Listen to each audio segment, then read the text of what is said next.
Stopped at Kennedy Airport in New York in 1993, Gunther Talbert spoke into a hidden mic, recording him saying the following words: "I can't believe anybody cares about those events of so long ago." Gunther Talbert, a chief of German police in Latvia during World War II, who helped direct the execution of all the Jews of Daugavpils, Latvia, spoke these words as he was stopped at JFK trying to enter the United States exactly 30 years ago this month. Talbert had been on trial in Germany in 1970 for war crimes, for mass murder of ghetto Jews, and his orders to force them to dig the trenches, which later served as their death pit. Nevertheless, in 1970 in Germany, Talbert was acquitted. "I can't believe anybody cares about those events of so long ago," is the message that was reinforced by German courts in his acquittal. His words are so underwhelming and so off base. Talbert was not talking about events. He was talking about the Holocaust. And so long ago was not so long ago. How ironic Talbert was coming to, of all places, this country, where these events mattered, and he was on a list of Nazis who had acted against Jews in World War II. Everything Talbert tried to destroy for Jewish community thrives here in the United States. Talbert's capture was one of the Nazis caught when the responsibility for capturing Nazis moved from the State Department and the Immigration and Naturalization Services to the Department of Justice. You see, up until the late 1970s, the responsibility for apprehending Nazis who were trying to come visit or live in the United States was being handled by the INS and the State Department, and they did a dismal job. They lacked skilled professionals in this area, only catching 2 of the many who tried to sneak into this country in the 70s, and a minimal amount of attention and effort was devoted to this work. It was not until 1979, 34 years after World War II ended, that the OSI, Office of Special Investigations, was created, and the INS General Counselor David Crossland chose Martin Mendelsohn to head the new unit in the Justice Department's Criminal Division. Coming from a civil rights background, Crossland would make the extra effort to see that, if possible, this new unit involved in World War II persecution would be Jewish, which Mendelsohn was. Heading the brand new OSI was to be a Jewish job. How remarkable a commitment was this by our American government to intentionally go out of their way to pick someone Jewish to head this new office. But in our thriving American Jewish community, there is a grain of truth in Talbert's words. "I can't believe anybody cares about those events of so long ago." What if we really don't care, or at least headed that way of not caring? Decades after Talbert tried to come to the USA, Prince Harry did so with far more success. Settled in California, among his achievements Prince Harry has had since coming to the US is the publication of his autobiography, Spare. Harry wrote the book with ghostwriter J.R. Moringer. For the most part, working with the prince went well, but there were moments when the ghostwriter was exasperated with Prince Harry. They had a deep disagreement about one of the most grueling parts of the book, when Harry gets captured by pretend terrorists as part of his military training. The torture, according to Moringer, was very real. He's hooded, dragged, beaten, frozen, starved, stripped, forced into excruciating stress positions by his captors. At last, they throw him against a wall, choke him, scream insults in his face, culminating in a vile dig at Princess Diana. When over, Harry is apologized to for this bringing up of his mother seems out of bounds, even for a terrorist reenactment. And here is where the ghostwriter wants the incident to end in the book. Harry always wanted to end that scene with a thing he said to his captors. a comeback that struck me as unnecessary and somewhat inane. Good for Harry that he had the nerve, but ending with what he said would dilute the scene's meaning. That even in the most bizarre and peripheral moments of his life, his central tragedy intrudes. We never learn what Harry's comeback is, but we learn from the ghostwriter that he is just a stenographer if Harry doesn't let the ghostwriter do his job. After a long time fighting, Muringer, the ghostwriter, explained to Harry why the line didn't belong. Everything you said is about you. You want the world to know that you did a good job, that you were smart. But strange as it may seem, memoir isn't about you. It isn't about you. In our thriving as an American Jewish community, what if we are like Harry as well, taking "it isn't about you" as a hard pill to swallow? After all, how could it not be about us?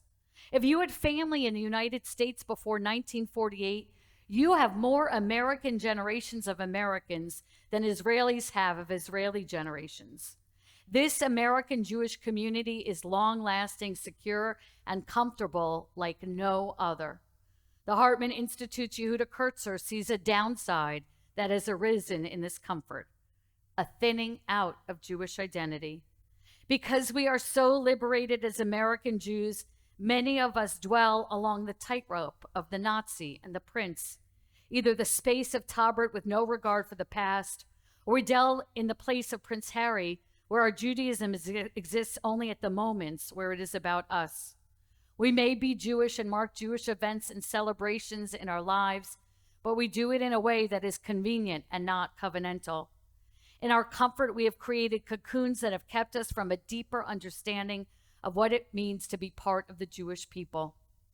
Journalist Martin Peretz, in his book, The Controversialists, recounts this story that epitomizes this. He's at dinner with Jewish novelist Norman Mailer and Israeli ambassador Simcha Dinitz. It came up that Norman Mailer had never been to Israel. When the Israeli ambassador asked Mailer why he had never been to Israel, the renowned Mailer answered he will go to Israel if they can produce another Entebbe, referring to the 1976 hijacking where Prime Minister Netanyahu lost his brother. All at dinner were stunned by Mailer's answer, not only because another Entebbe assumes another hijacking, but also because, as the offended Dinitz reminded him, Israel goes through an Entebbe worth of terrorism daily. Peretz remembers it was a telling moment. Norman hadn't meant the joke offensively. In fact, Entebbe had all of Norman's favorite themes, Jewish manliness and Jewish power. But these were all abstractions to him. It's the difference between a people in a state under constant immediate threat and an American who gets to summer on the Cape. It was a blatant disregard for past events and a narcissistic expectation that Judaism was there for his enjoyment, with no accountability on his part for the Jewish people. Norman Mailer, in his brilliance, had managed to both disregard events of the past and make it all about him at the same time.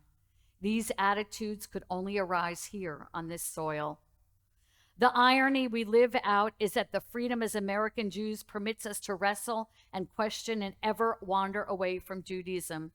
As time passes on, we are forgetting our period of dependence on God in the wilderness that takes up the bulk of our Torah.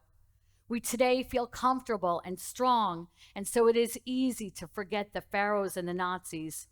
But if we walk away too far, we become like the Egyptians. Our greatest problem as a strong, comfortable Jewish community lies in the words of an Israeli philosopher, Micha Goodman. He writes, Moses cautions the people that the greatest danger that threatens those who will fled Egypt is that they will one day make their own lands into another Egypt.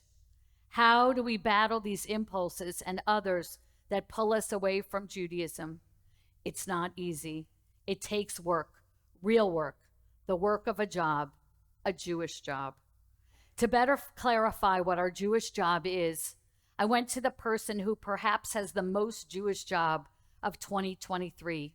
Not a rabbi, not a cantor, not a temple president or a Jewish organization CEO.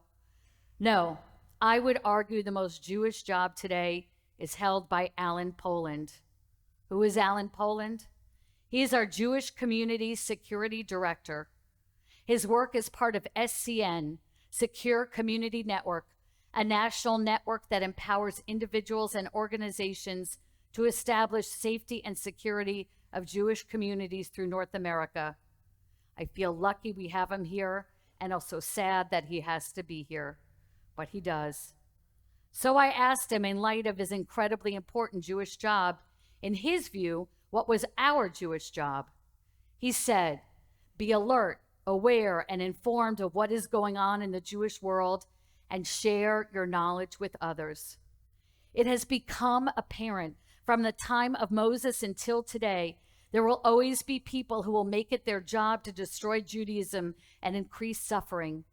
Ever since the modern-day state of Israel was founded, there was a commitment that the Jewish state would not have to rely on any other nation. For a Jew around the world, that translates into an understanding that it is utterly necessary for each Jew, wherever they are, to take it upon themselves to create a Jewish life that demonstrates a reliability for Jews around the world. If the American government can prioritize catching Nazis and recalibrate when necessary to do a better job at that work, we can certainly help Alan Poland with his job. But a warning, make sure you understand that work Alan Poland asks you to do is his whole job, but just a part of your job. If you only nurture the segment of your Judaism that sits in the hands of those who hate us, it is like letting your enemy raise your child.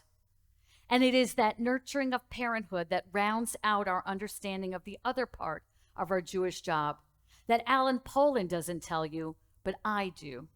It is nurturing your Judaism. And the path to that part of your job lies in the Machzor, the High Holiday prayer book in your hands. And in one single word in that book, Avinu, our parent. This image of God, Avinu, in our liturgy as a parent needs to be understood anew at this critical moment in time in order to enable us, the American Jew, to do our job. In parenting, according to scholar Mara Benjamin, there is both obligation and choice. As a parent raising a child, you must nurture a child in concrete, specific ways. Feeding, bathing, and caring for a baby are true obligations that a baby can't provide for themselves. We all were a baby at one time, and we know that. At the same time, which food, where to bathe, cloth, or disposable diapers are among the myriad of choices parents are given. Benjamin asks us to understand Judaism's religious discourse of obligation is nursing our Judaism through obligation and choice. That makes it dependent on each individual Jew, obligated to nurture Judaism for the entire Jewish people. Moses teaches us the very same lessons. He refashions national memory at the book of Deuteronomy we are in now. He takes it away from being about Moses to being about the people and the exodus from Egypt. That sense of peoplehood Moses needs the Jewish people to understand and should dominate every individual's life. And here is where your office lies for your Jewish job, in that space between Avinu and Malkeinu. It is a small office, but it is powerful. If you come to understand anew that space between uttering Avinu and uttering Malkeinu, if you come to understand anew that you are the parent, the Avinu of Judaism, and your job is of nurture and protection, then you will help your family remember the history of the lands they fled from, help Alan Poland better protect the Jewish community, and help this synagogue be a flourishing place. I promise you, if you become the parent of your Judaism, you will feel the full pull of Malkeinu, our God. And like parenting, there are hard times and there are beautiful times and everything in between. Our job in Judaism is to parent it all, being the Avinu so we can embrace the Malkeinu. We must do that work that Alan Poland asks us to do in order to battle the anti-Semitism in the world. But if we only focus on that, we will come to hate our Jewish job because it will be defined by others and not by us. And if we only deal with the beautiful times that Judaism brings to us, we're like Norman Mailer, viewing Judaism as a spectator sport and not a job at all.